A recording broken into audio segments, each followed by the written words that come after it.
You are a Locked On Braves postcast, part of Locked On Sports Atlanta, your team every day.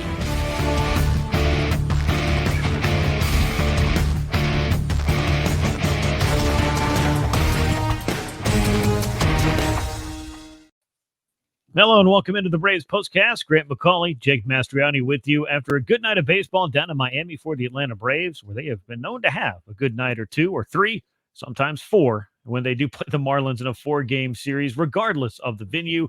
But down at LoanDepot Park, it was an 8-1 victory for the Braves. Max Fried pitched a great game. The Atlanta Braves offense came alive behind him, and the result was a win in the series opener and the first game of a 6-game road trip for the Atlanta Braves as well. So lots of great stuff to talk about here on the Braves postcast. Before we get started, I want to remind you, leave those likes and those comments and subscribe to Locked On Sports Atlanta right here on YouTube. As you know, the Braves postcast is part of Locked On Sports Atlanta and the Locked On Podcast Network, as is Locked On Braves, hosted by our very own Jake Mastroianni. He's got great stuff coming for you all season long, so make sure you're subscribed there wherever you get your podcast.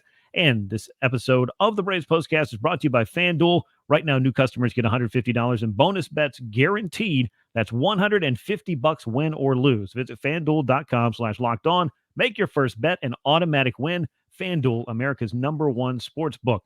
I don't want to say it's an automatic win for the Braves when they play the Marlins, but Jake, when some things might be going sideways or just not well for the Braves, it seems like they are able to get right when they have the head-to-head matchup with the Marlins. They certainly are a cure a lot of times when you're struggling coming off a tough series against the Mets, a terrible loss that they had on Thursday. Max Fried, a couple of rough starts, and able to kind of right the ship against the Miami Marlins, who are just in a very bad place right now as the franchise goes. I appreciate the nautical pun that you made there, but putting all of that aside and just looking at this game for all of the things that it means, is as much as an early to mid-April game can mean for a club, you just wanted to see a few of the things you mentioned go right.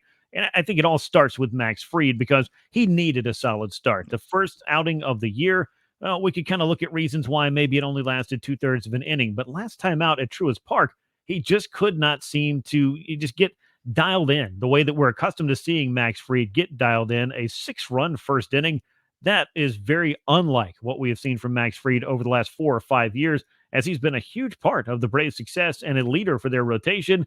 And now you see, and now we know how important it is for him to do things like he did tonight. But as we knew it was going to improve, we just needed to see it happen. And what better time than Friday night, and what better place than Miami? And look, obviously with the Strider injury, we need Max Fried. The Braves need Max Fried to step up and be that top rotation arm like we know he can be. And we talked about it last time out. You know, the rough first inning he had, given up 6 runs. But after that, I felt like he threw the ball really well and looked more like Max Fried, and was hoping that would carry into this start. Facing a Marlins lineup, always going to help a little bit. But this was more the version of Max Fried that we're used to seeing. 77.3 mile per hour average exit velocity against balls in play against Max Fried. When he is on point, he is giving up very weak contact. And as long as that weak contact isn't dribbling through the infield and getting up soft singles, he's going to have nights like he did tonight. Sometimes because he is more of a pitch to contact guy and he can give up that weak hit, he can run into some innings where he's given up a couple of singles and things kind of fall apart on him a little bit. But even then, he usually gets things under control. Just wasn't able to do that in the last 2 times out in the first inning. But this time, got through that first inning and just kind of got on a roll and looked more like himself. And this is huge for the Braves. Again, it is the Marlins lineup. You don't want to look too much into it, but certainly for Max Fried, I got to figure he's going to take this as a huge positive going forward. And hopefully he is able to figure some things out and get on a roll here. Yeah, I mean, every lineup that has major league hitters in it is a major league lineup. Now, some are better than others, and I think the Atlanta Braves might be the extreme example on the other end of the spectrum from maybe a club like Miami that has really struggled to score runs so far in 2024. But you can't take anything as a given, and I don't think Max Fried has ever been somebody who has done that. So good to see him go out there, see him execute. You mentioned some weak contact against him. Not a ton of strikeouts for him, but you really didn't need him. He pitched so efficiently. And unlike what we saw in that finale of the Mets series, it looked like the defense had kind of been able to shore a few things up for him as well, and that didn't hurt. Yeah, got to have that defense behind them. Like I said, especially a guy like Max Fried, who is going to pitch more to contact. Typically, it is more weaker contacts, but you got to have solid defensive play behind him. Arcia, made some good plays in this one after having a rough day on Thursday. So great to see. Look, defense is one thing with this Braves team. We talked about it, the loss of of Ron Washington. But even last year, especially the right side of the infield, Ozzy and Matt Olson weren't particularly great defensively. Austin Riley has made huge strides over there on the left side. Look, the ball played against Alonso the other day. I would like to see you step up there at third base, play in the hot corner with Pete Alonso up there hitting a 96-mile-per-hour one-hopper at you, and see if you think that's an error or not. No, but he's been fantastic over there, and RC, as we know, is really solid as well. But, yeah, got to have that defense and get it sharpened up after a rough day on Thursday, and they certainly did. Yeah, just one of the little things that you wanted to see go right again. And little things, they are big things, is something that I've heard the Braves really say. I mean, to use another cliche that we hear in baseball and in life, the devil's in the details. And unfortunately for the Braves, they needed to exercise a few demons after that 16-4 loss to the New York Mets. But they did that with this 8-1 win against the Marlins. The Braves lineup put this game away with a 5-run seventh-inning rally. Marcell Ozuna with a 2-run single there, part of a 3-hit night that included a titanic home run, his major league leading 6th of the season, which came in his final at-bat of the night, 446 feet off the bat. And Ozuna, he could stand and admire that one because I don't see him hit up there in LoanDepot Park too terribly often. And Marcell certainly put the exclamation point on this Braves win. Jake, as we flash back to just over a year ago, I think we'll be coming up on, I don't know if we call it an anniversary or not, but it was just under a year since Marcell turned his season and quite possibly his career, or at least his time in a Braves uniform around with that huge series in Miami. 3 more hits tonight, the homer, 3 runs batted in, couple of runs scored as well.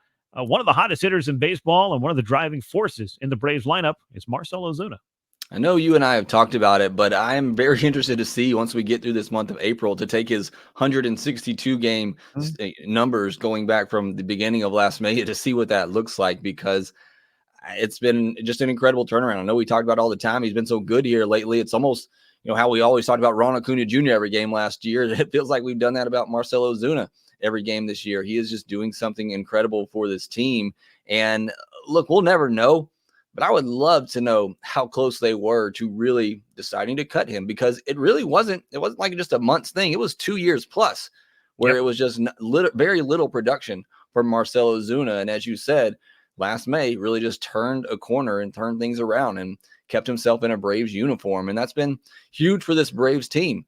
And they've needed it. And you look at the OPS on this team right now, he's at 1167. He's the only one still over 1,000 there, other than Jared Kelenic, who unfortunately hasn't got to play much lately because of all the lefties that they've been facing. But Ozuna, I mean, just does it game and game again. And like you said, the home run he hit late in this one, you don't see a lot of balls go up there where he hit it. He's a very powerful man. I don't know why anybody throws him inside. He is one of the best hitters at pulling those hands in and pulling the baseball. And he's just so strong. He can match as good as anyone. Yeah, he did that so well on the 2-run single to cap that 5-run rally for the Braves in the 7th. And then I think CJ Nikowski said it on the broadcast, if you want to throw a fastball down the middle to Marcell Ozuna, you may not want to see where it ends up. And that was a fine example of that in his final at-bat of the night. The Marlins off to a very rough start to this season. This loss drops them to 2-12 on the year. Braves improved to 8-4, sit atop the National League East by 2 games over the Philadelphia Phillies, who lost to the Pirates on Friday night. So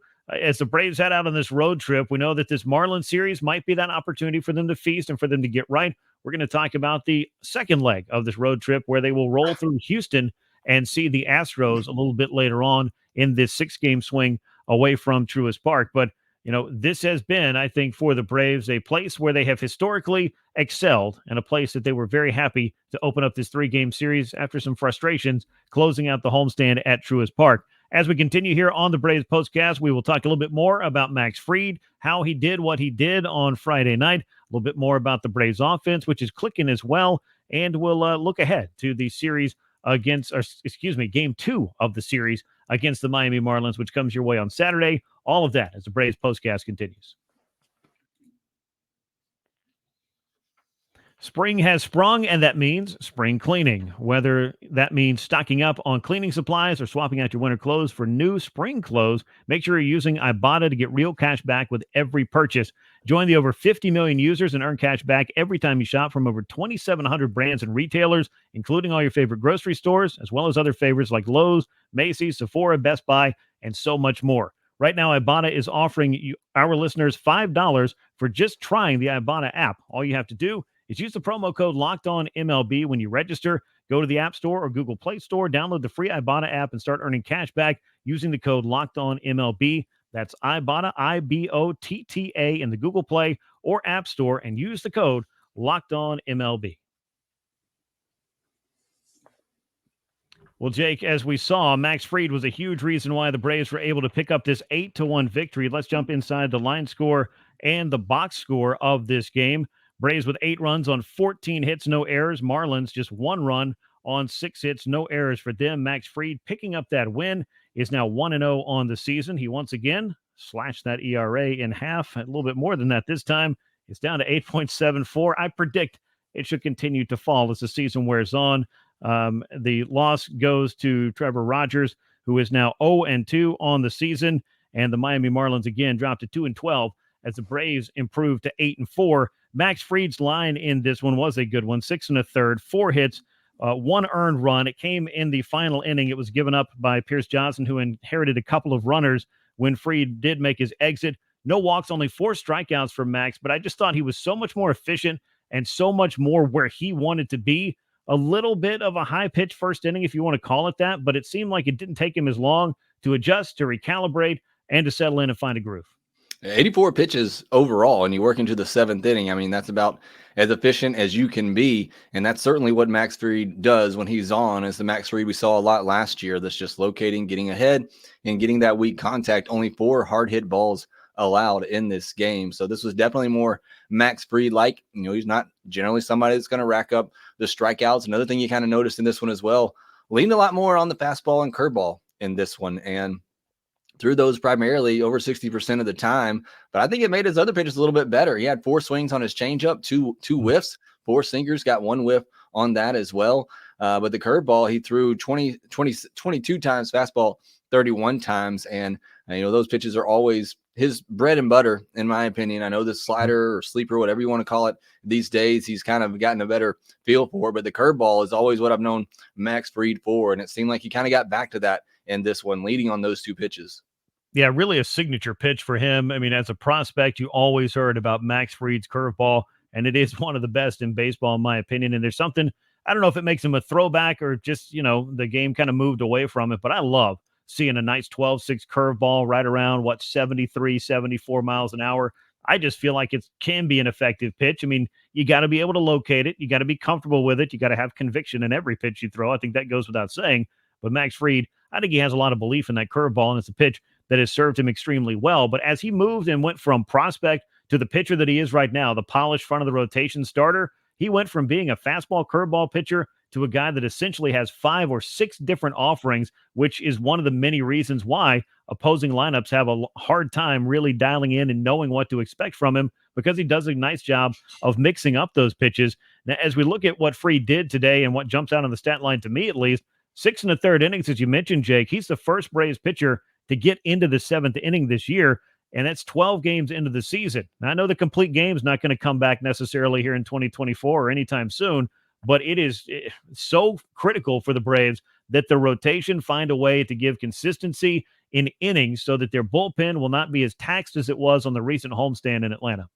Yeah, I mean, that's big, obviously, for any team. You want to try to limit those bullpen innings. As deep and as good as I believe the Braves bullpen is, you know, even they need a rest every now and then, and they really had to work them a lot early in this year. You had some short outings from Fried himself. You know, Spencer Strider even not going deep into games either. And they've had to really lean on that bullpen a lot in these first 10 games. So to be able to give them a break like they did, even Winans on Thursday, being able to get through 5 innings and kind of save a couple of innings there, I thought was pretty big. But you certainly want to see more of that from Max and others, Charlie Morton too. You want to see them consistently going 6, 7 innings, going deep into ball games and kind of resting up that bullpen for when you really need them. Yeah, those first 11 starts with the Braves rotation, the only quality starts belong to Reynaldo Lopez, who threw 6 innings in each of his first 2 outings. And I think that's just like you drew it up back in spring training, except for not at all. But it's good to see that Reynaldo Lopez has had that success. Now let's see if some of the stalwarts in this Braves rotation can join him, particularly considering the news that Spencer Strider is going to be on the shelf for a while, a story that we'll talk about a little bit later as we continue on here. The offense, though, as I said, really put this game out of reach in that 7th inning. Fried came back out, gave up a couple of weakly hit balls, but it did put runners on base, and really with a 7-0 lead. No reason to push him into a high-stress inning. So Brian Snitker did go to the bullpen there. That 5-run 7th inning, though, you posted something on Twitter that I really enjoyed, or X for those of us who have made the transition, I guess. The Braves' hard-hit balls, according to Statcast, and this, when I counted up, 13 of the 14 hardest hit balls in this game belonged to the Atlanta Braves and were 100 miles an hour or better. And there was a 14th that was 99.9 miles an hour by Michael Harris. Jake, I'm just kind of wondering, it's good when a team consistently hits the ball hard, right? Yeah, that's usually pretty good. That's going to lead to a lot of success, and this Braves team does it better than anyone. You go look at the Statcast numbers from last year. They were way ahead of whoever was second place behind them in average exit velocity, barrels rate, all of that, and they seem to be on a trend to do that again this year. It really was incredible to just look at the top exit velocities and see all those Braves players there at the top, with Jazz Chisholm just in there for a little bit for a 102 mile per hour single he had, but he had Marcell Ozuna with that home run, 114.6. Poor Michael Harris hit 3 balls, 106.8 miles per hour or harder, and they all went for outs. And that is baseball sometimes, but generally, the more hard hits you have, you're going to have a lot more good luck and you're going to have a lot more fortune on your side. And that's what the Braves too do. And that's something about this offense. And I see fans get frustrated with it. I get frustrated with it too. They put so many runners on. And even in this game, you had first and third, nobody out, and they don't score. But the thing you come to learn about this offense is just it's every inning. They do that every inning. And eventually, like in this one, you're going to have that crooked number. You're going to have that 3, 4, 5 run inning as it was in this case. And yeah, they may not come through in every opportunity, but they're going to have an opportunity almost every inning to come through and score. And over 9 innings, generally, they're going to come through and put up that big number like they did on Friday night. And look at what it adds up to over the course of a season. We saw it over the 162 last year, and the Braves offense shows no signs of taking a big step back this year. They haven't hit as many home runs quite yet, but the extra base hits are certainly there. They're hitting more doubles than just about anybody else. And they're a club that has been able to stay at or above a 300 batting average here in the first couple of weeks of the season.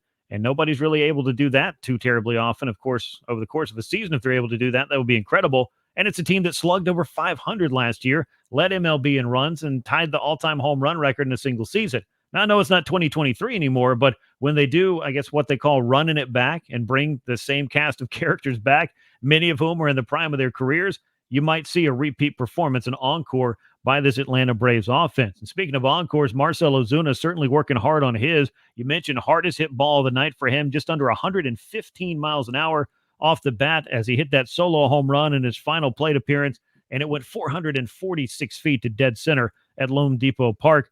And in the Braves offensive, I guess, parade, if you want to call it that, it's worth looking at what Orlando Arcia did in this game. He had 3 hits, couple of doubles, couple of runs scored. Every Brave except for Adam Duvall got at least 1 base hit, and even he reached base. But 14 hits for this Braves offense and scoring those 8 runs. It was a well-balanced attack, and at the top of the order, how about another multi-hit, multi-stolen base game for Ronald Acuna Jr.?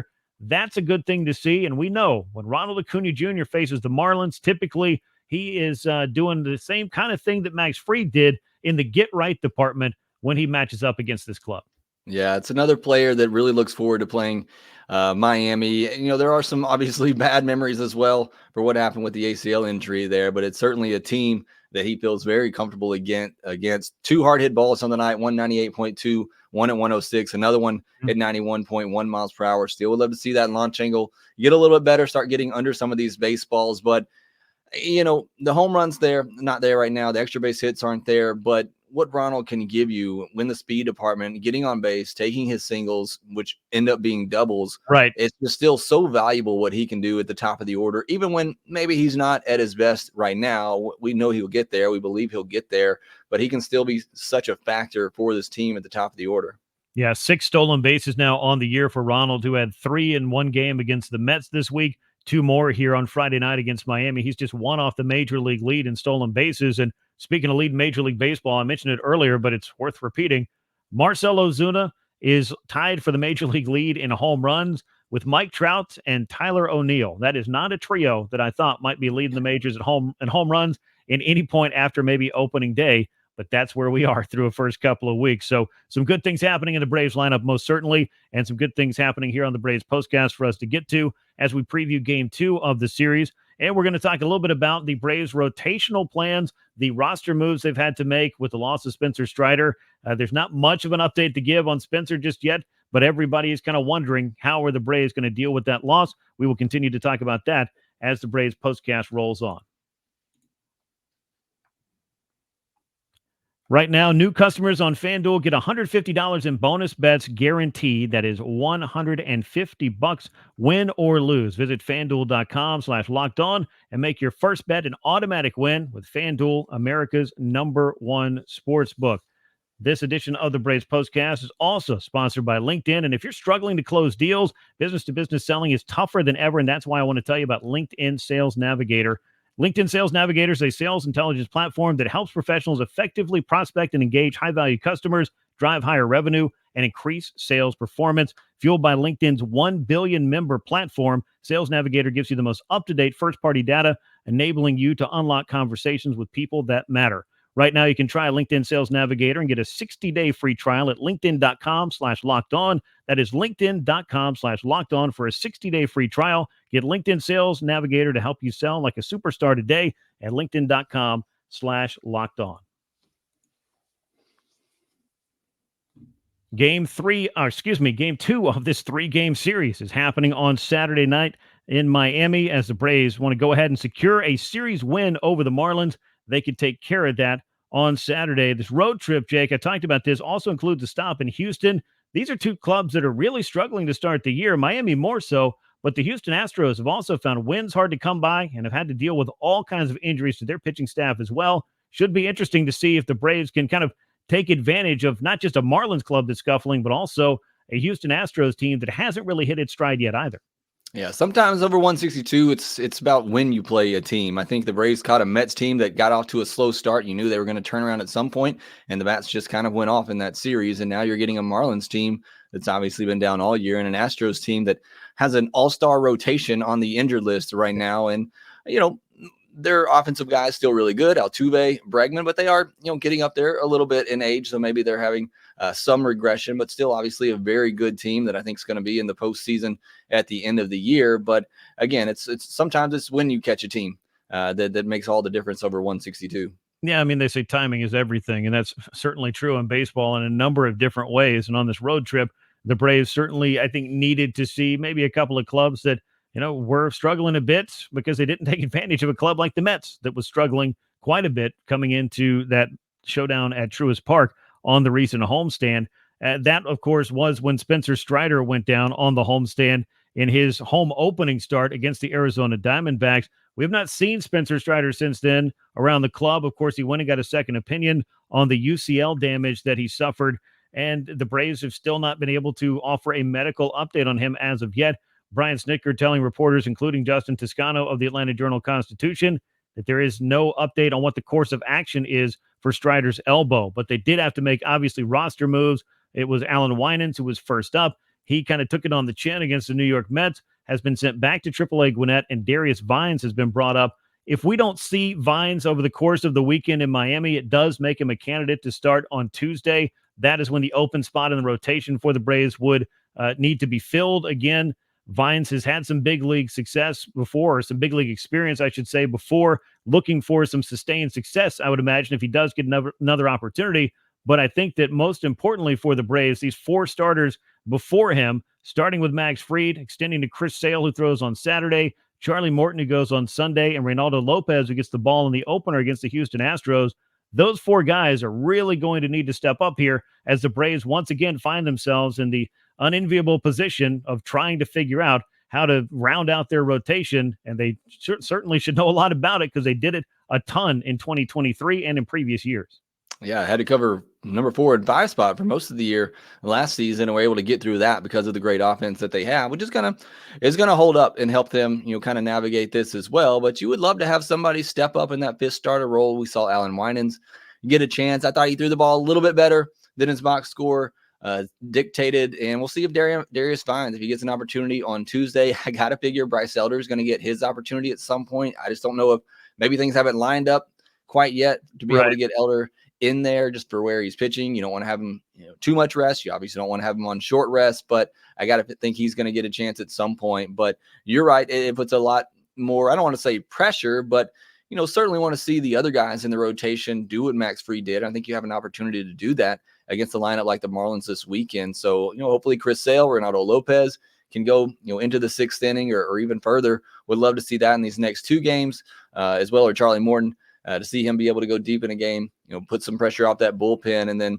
see where the Braves can go from there. But certainly I think the Braves hope, I'm sure what they want is for one of these guys to come up, have a good game, kind of get on a run and grab hold of that fifth starter spot for a while. Yeah, I used that word continuity earlier. I think that would be ideal. And I do think that Bryce Elder has maybe the biggest role to play here because he's the guy that's had the most success at the major league level. His first half last year was one of the reasons the Braves were able to get through the extended loss of both Max Fried and Kyle Wright because he stepped up to a level where he made the National League All-Star team. Now, I know he tired in the second half, and I think that throwing a career-high number of innings, it wasn't a coincidence that he did fade in that second half. But talking to Bryce in spring training, it seemed like he kind of learned a lot about what it takes to get through a season like that and is kind of able to cater maybe how he prepares and everything he does from the experience that he gained in that season. And keep in mind, Bryce Elder is only 24 years old, so it's not like he is some prospect that got long in the tooth, had a little bit of success, but maybe he's not going to be able to recapture it again. I think he could be a useful or at least important piece in helping the Braves to patch this rotation because we know, Jake, you and I and everybody listening to this should know there's no replacing a Spencer Strider. There's nobody you're going to be able to call up that is going to give you the same level of performance he can, but just finding somebody that can provide those innings, help keep the bullpen on at least a regular schedule of rest and not having to cover 5, 6, 7 innings per night would go a long way towards the Braves' success because we know this offense, more times than not, as we've talked about day in and day out, is going to be an offense that comes and puts up some runs and gives the Braves an opportunity to win a game. They just need, I think, again, to make a long story short, somebody to come in and cover those innings. Yeah, I mean, that's really what the Braves are looking for with this offense. And with some of the bullpen arms you have, you definitely want to try to save them when you can. But somebody that can come in, give them 5 innings, maybe work into the 6th, get an out or 2 in the 6th inning, and keep the game manageable and give the offense a chance. I go back to the Winan start on Thursday. If it weren't for all the errors, he could have given you 5 innings, 4 earned. And I think that gives this offense a chance to come back and win that game. I mean, that's all you really want out of these guys. You'd love to get more. You'd love to get another all-star performance out of one of these guys, whether it be Bryce Elder or somebody else. But I do agree. I mean, I think Bryce Elder is the top guy to get that opportunity and that chance to stick in there just because of what he did last year and being able to have that workload and that experience. I think he's somebody that can definitely do it and learn from that. But we'll see what happens going forward. Yeah, and it hasn't timed out yet for Bryce Elder. He had not started since April the 6th, and when the Braves made the decision to start Winans on Thursday and to have everybody push back a day, it doesn't make sense to bring Bryce Elder up to have him sit until the following Tuesday. So I do think they are trying to line that up. He is supposed to throw for Gwinnett on Saturday. It is his next outing. And then I guess we'll see maybe next full time through the rotation how the Braves might want to handle this. But I don't think they want that revolving door to be a long-term fix for this solution. And they certainly would love to know something about, where Spencer Strider is trending and what exactly they need to, prepare for as far as that news is concerned. And I think a lot of Braves fans would certainly like to hear an update on that as well.